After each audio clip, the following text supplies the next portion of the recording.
All right, hello. I want to talk to you guys today about Dual Strike of Ambidexterity. The past couple days, I've been starting to experiment a little bit, as I do every league, with trying out the skills that have been popular this league to just see what's good, what's bad, what might be a little bit overhyped, or what might be a little bit of a sleeper hit. And we started doing that in the past couple of days, and I wanted to present to you guys today the skill that I've been playing in the past couple days. So anyway, the skill is called Dual Strike of Ambidexterity, and it's really cool and loud. Can you stop it? Did the earth move for you, baby? Anyway, Dual Strike of Ambidexterity is a new melee skill that is a new transfigured version of Dual Strike, and it's pretty neat. The way that it works is it takes the damage of both of your weapons, does a 70% more damage for your main hand, and then the attack speed of your offhand. So what you can do is focus primarily on damage on your main hand and focus more on speed on your offhand. And the really cool thing about this is we have a really neat weapon here called the Bright Beak, and it's a really, really cheap item that you can just find corruptions to give you free fortify, and you have access to some very powerful options without breaking the bank. This version of the build that I'm going to show you guys today is a trickster that is utilizing Energy Shield as its primary offensive and defensive layer. By using the Ephemeral Edge Sword, we can focus on pushing our Energy Shield as high as possible to also give us flat lightning damage to scale our offense of our build. Because the Ephemeral Edge has a very, very bad crit chance, we focus entirely on non-critical strikes using things like Precise Technique as well as Voice of the Storms to scale non-critical strike damage as best we can. I overall enjoyed Dual Strike. I built it a little bit differently than I saw people on PoE Ninja doing it, and I want to go over how I put this together, some of its options, as well as the pros and the cons. So let's get into what I built and why. I have already moved on to the next build, so I don't have this build put together anymore in the game, but I do have a POB here that I can share with you guys. Our primary skill that we're using here is Dual Strike of Ambidexterity. It uses both your main hand and your offhand every single time that you attack. It's Ambidexterity instead of doing your main hand and then offhand like regular dual wielding does. You're attacking with both at the same time. And you actually see this with the animation as well, which I thought was really cool. So yeah, in the animation, you actually see him kind of like doing this dual chop thing. Oh, also, as you heard in the intro, I just really want to call out that if you need to play the game with sound, if you aren't willing to mute it or you like to play it kind of loud and you want to hear everything, the sound effect of attacking with this skill is really, really annoying. And I would say that's probably my number one complaint about it, is it needs an MTX to mute it, because this clang, clang, clang, it, maybe you like it, but I found it pretty irritating. So our setup right here is we're doing Dual Strike of Ambidexterity. We have that link to Volatility, Awakened Elemental Damage with Attacks, Awakened Lightning Pen, Energy Leech, and Multi-Strike. Now, you do want to change Multi-Strike out. I even have a level 12 Multi-Strike right here. You do want to change this out for Melee Splash, and we'll talk about AoE versus single target in a minute, but I do recommend just using Melee Splash for mapping and switching in Multi-Strike if you really want to focus on more single target. But this is the setup that I went with here. It seems to be the general popular setup that you want to go for. The benefits here are with Awakened Elemental Damage with Attacks at level 5, we become immune to Elemental Reflect damage. We do have a little bit of leftover physical damage right here, but it's pretty low, and we can kind of ignore physical damage reflex, so we don't care about that too much. And in fact, I recommend on your Taste of Hate right here, you actually prefer going for 10% Fizz as extra cold instead of 15%, just to not worry about physical reflect as much. So that's my recommendation right there. Awakened Lightning Pen, just, we're doing primarily lightning damage from the Ephemeral Edge, and we want to get a free lightning exposure as well, which is really nice. This gives us a new implicit on our gloves. If you don't have Awakened Lightning Pen, you want to go for the exposure on your gloves on the Eldritch Implicit there first, and then when you get Awakened Lightning Pen, you can switch that out. Energy Leech, because we are a trickster, and our entire concept here is we are leeching all the time with Soul Drinker, we are leeching Energy Shield, we have increased attack and cast speed while we're leeching, and we have Overleech as well, just like Slayer. So even when it fills up all the way, we keep our leech stacks, and so we can just, even when there's no monsters around, we'll get that ES recharge, which feels really good. It's not recharge, ES leech. It's always active. Just to show you guys really quick about the single target. So the general solution that people usually do is they will anoint Tribal Fury right here.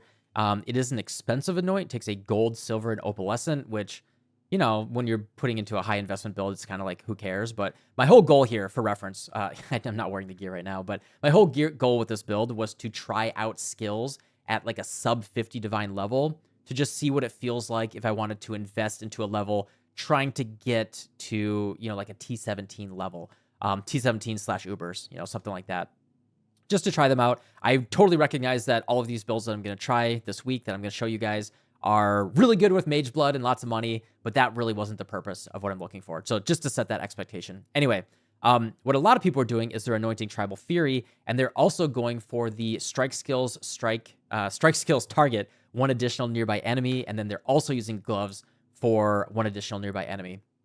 So they're making it so the initial hit will hit 3 enemies right off the initial hit, and then they will also have the splash from Tribal Fury, and then they will also still have multi-strike going, right? So they get all of the single target as well as all of that benefit there. With that said, I prefer personally to I don't mind a gem swap once in a while, and you will have plenty of damage. You can see we're at 8 million damage with multi-strike turned off. Granted, that is with my totems, so if I turn off my totems, we're at 5.2 million DPS.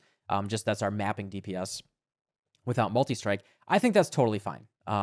You don't need that much more damage for regular mapping. You can put in multi-strike and anoint Tribal Fury if you prefer, but my recommendation and what I really liked is to take Arcane Focus instead. It's a cheaper anoint, much cheaper anoint, and it gives us Energy Shield, which, like we said earlier, with the Ephemeral Edge, is both offense and defense. So that's my recommendation, my preference. If you really, really hate the idea of ever swapping your gems, then you can just leave multi-strike in here and anoint Tribal Fury. Also, Awaken multi-strike is a little bit more damage. It's only 9% more damage, but that's also 90 divines right now. So, I wasn't willing to do that for a quick little test, and that puts us totally out of the budget that I was looking. So yeah, and just to show you guys what that looks like, just for reference is, even if I had the Mastery and the gloves, I would only be hitting 3 monsters at a time with Dual Strike. So, even if I was hitting 3 monsters at a time right here, that's like kind of clunky, but this really gets solved by just putting in melee splash, and your AoE will hit the,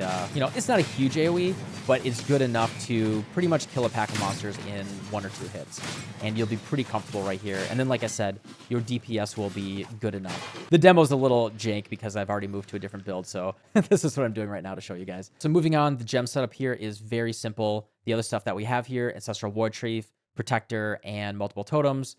Regular thing, melee, unfortunately. Fortunately, we have to have these. Leap Slam with Flame Dash, faster attacks, also a Berserk from when we have Rage, because we are using Warlord's Mark. With Mark on hit, you'll notice that I have Inspiration linked to a couple things here. That's because our mana is very, very tight right now. So anything with reduced mana cost is really nice for us. We do appreciate that a lot. Do go for it on your rings if you can. We have Mortal Call right here, casting damage taken Inspiration, because we are using Warlord's Mark. Because we are also using, in our POB, we are also using Overcharged. We will have Endurance charges very consistently while we're mapping, so the Immortal Call will last pretty long. It's a pretty strong Immortal Call. I have it turned off right now, but you can see with it turned on, our EHP and all that gets pretty nutty. For this investment, it's pretty good. Defensively, it's pretty darn strong. It felt really good. Like, I was doing 8 mod tier 16 maps, and it felt spectacular. Tier 17 maps are mod specific, of course, but this is a tanky build. Problem is the damage is not incredible, so I don't think this is like a tier 17 blaster or anything like that. Warlord's Mark, Immortal Call, and then also instead of Leap Slam, you can use Whirling Blades. I do recommend using that instead if you prefer that for comfort. I think I would probably use Whirling Blades myself. And then we have Wrath, Enlighten, Fall Discipline, and Grace right here. So that's our setup right there. This is with a level 3 Enlighten. Of course, with a level 4 Enlighten, we get a lot more mana, and that would be very comfortable. And that would actually be a very big difference. So yeah, level 4 Enlighten would definitely be a great upgrade. Like I said, I was trying to keep the budget as reasonable as possible, trying to sub 50 or so. And then in terms of items, the big thing here is the Ephemeral Edge. So I keep mentioning it. What it does is increase Energy Shield. It has reduced life, but because we're CI, Chaos Inoculation, we don't care about how much life we have. And then attacks with this weapon have added maximum lightning damage equal to 20% of your max Energy Shield. So we just get more flat lightning damage added to our skill as we get more Energy Shield. So that's our main priority right there for both offense and defense. Also, because we aren't crit, we can go for Resolute Technique Corruption. Generally, you do want to go for the higher Energy Shield roll, but just get that Resolute Technique Corruption on there because we are non-crit, like I said. And then the cool thing here is in our offhand, Dual Strike of Ambidexterity, it only cares about the attack speed of your offhand, so we can use the Brightbeak, which is a very, very fast weapon. And you can see it has a 2.17 attacks per second right here with it on the implicit as well. I think it's 2.15 without the corruption. And then we go for melee hits have chance to fortify as well. So we just get fortify built in here. And it also gives us some fire and lightning res. Ideally, if you want to go for max damage, you can go for a really fast claw that has flat lightning damage on it. That's quote unquote better, but I actually really like having the Fortify and the Bright Beak, and the Bright Beak is very, very fast, which feels good to play. For the amulet, we do want to go for the Voice of the Storm because we are non-crit. Just to highlight that right here, we are also using Precise Technique. You need your accuracy rating higher than your life. So the cool thing is, because we are CI, our life is so low, it doesn't matter. Precise Technique will always be active as long as we have 2 accuracy.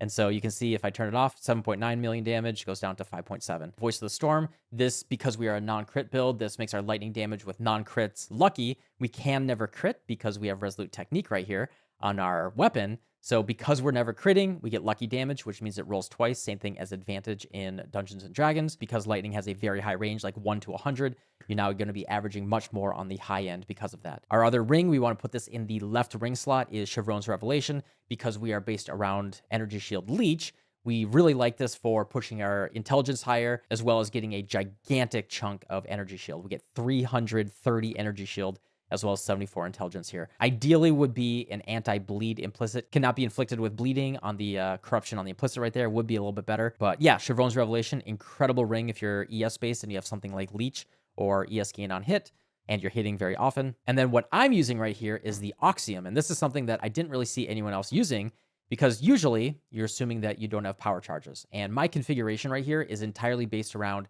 having very comfortable, smooth mapping. And so with the Oxium right here, which is just a pretty darn cheap belt, is it gives us a ton of energy shield. You can see it gives us about 180 energy shield, as well as increased elemental damage per power charge. And normally, you know, where's your power charge coming from? Your non-crit. But while we're mapping, we have overcharge right here. And after just killing a handful of packs of monsters, we will have our power, frenzy, and endurance charges maxed out. So I really like this for just mapping, really good comfort. Obviously, this is not for single target bossing, but because we have Swift Killer as well, our charge duration is very, very high. They last like 30 or 40 seconds, something like that. You don't have to worry about running out of your charges by the time you get to the boss room. They will still be available, and you're going to have that at the end of the zone. And that's actually why I also take the infused node right here. We want to go for both frenzy and additional power charges for a little bit more damage. If you do feel a little uncomfortable with your resistances or anything like that, you can, of course, go for a Stygian Vise with high ES and res and all that. But that's what I went for there. And then on the helmet, just an Energy Shield Hubris Circlet and Fizz taken as Chaos, reduced mana cost on the implicits. Sadist Garb, very simple Sadist Garb right here. I don't even have any spell suppression on it or anything like that. Just high evasion ES Sadist Garb with more energy shield and non-cursed aura effect. So, you know, nothing crazy there. We do have chance to avoid shock being crafted on the suffix. That will help us activate our Storm Shroud. Gloves, some spell suppression, energy shield, some res, and then intimidate and increase mark effect on the implicit. Boots, we want to craft this with the chance to avoid elemental ailments and just go for that on the implicits. This is how we, with the body armor, activate our Storm Shroud. So that's what the boots are there for. Nothing crazy. This opal ring right here is just, you know, stats. So just energy shield, evasion, res, anything like that. Increased elemental damage with attack is also really good. The flasks are what they are. You can look at them if you want to. Storm Shroud, like I said, avoid elemental ailments. Corrupted Blood Jewel, just regular jewels. Strength is difficult to get on this build, so I am just filling these jewel sockets with strength. That's what I'm doing right now, but generally you want to go for attack speed, damage to attack, stuff like that. But because we want to go for strength and res right there, that's what I went for at the moment. In terms of the cluster jewel, this is actually really, really cool. This node right here for just a standard build is one of the most powerful things I've ever seen for a single cluster jewel node for just a regular on-hit build. Quick and deadly. Think about this with the Dual Strike of Ambidexterity. 60% increased main hand attack damage while wielding 2 different weapon types. With the Ambidexterity, we have to have 2 different weapon types. Sword and Warhammer. We already got that taken care of. As well as 30% increased offhand attack speed. We only care about the offhand attack speed with Ambidexterity. This node alone, if you want to scale this build out of control, go for Megalomaniacs. Just try to push as many of these nodes as you can. Like, honestly, the best version of this build, if you want to go all out, is probably like 3 different large clusters, or at least 2 large clusters with 2 Megalomaniacs that are all quick and deadly. Because this node alone gives us so much value. 9.7% damage per node. Imagine if you could stack at least 4 of these on your build, how crazy that would be. Not to mention the attack speed would feel really good. I have Feed the Fury right here, increase attack speed and damage while leeching. We are leeching basically all the time because of the Soul Drinker node on Trickster, And I have Smite the Weak right here. I didn't have the nodes to fit it, but this would be really good. Maim and then 40% damage. I think the rest of this is pretty standard. It's a CI setup. We do want to take a bunch of masteries because we go into Polymath. And let's see, the Watcher's Eye that I got is pretty nice. I got this very cheap. The most important thing here is chance to avoid attack hits while affected by Grace. This gives us 95% evasion. So it just makes us very, very comfortable tanking a ton of incoming attack hits because we also have over 8k energy shield. We are pretty darn defensive and feels really solid. Like, this was a very just really reliable tanky build. It felt really good. It's not like, giga hardcore tanky, but, for a softcore build, this felt really, really tanky and sturdy. 95% evasion, max spell suppression, 8k energy shield, as well as some fizz taken on chaos in both the helmet and the body armor felt really, really good. Oh, and then I did get the Forbidden Flame and Flesh Jewels for Swift Killer. These are very, very cheap at time of recording. Obviously, in a league start scenario, they would not be worth, but I can't even sell them back. The price dropped dramatically after I bought them, and so I have these listed at 1 and 6 divines right now. Yeah, it's down to 5 divines. Like, these aren't even selling right now. So very, very cheap, 6 divines between the two just to, get that Swift Killer right now. The big thing about that, like I said, is it gives us the 200% increased charge duration as well as 2 more frenzy charges. So it just feels really, really good for the build. So anyway, that's my quick little overview of Dual Strike of Ambidexterity. Hope you enjoyed it. I really like the skill in terms of just like quality of life. I think this is, with the uniques, this would be a little bit hard to get into right away in a league start scenario, but not that hard. I think once you get your first, X number of divines, like your first chunk of divines you're getting out of league start, I think you could throw this together really quickly and just have a really good quality of life build. Again, it's not an uber farmer. It's not a T17 build. It's really good. And you can find examples and build guides out there of people that are playing it with a mage blood and really, really scaling it. I've seen 50 million DPS examples of it for very high scaling, but really comfortable here. 11 million DPS, less than 50 divines invested, and really comfortable, very, very tanky, at least in a softcore scenario. I really liked it. I do recommend the skill if you can get over the sound, and it doesn't have incredible clear, but it's okay clear. It's a really cool skill, and I'm happy to highlight it and show it to you guys. Tomorrow, we're going to have another skill that I think I'm going to be a little bit more negative about. It's this guy right... Where is it? It's right here. Oh, you guys weren't even seeing that on the screen. Anyway, I was showing Power Siphon. Yeah, I'll show you guys Power Siphon tomorrow. Thanks for watching anyway, and have a great rest of your evening. See y'all. Bye.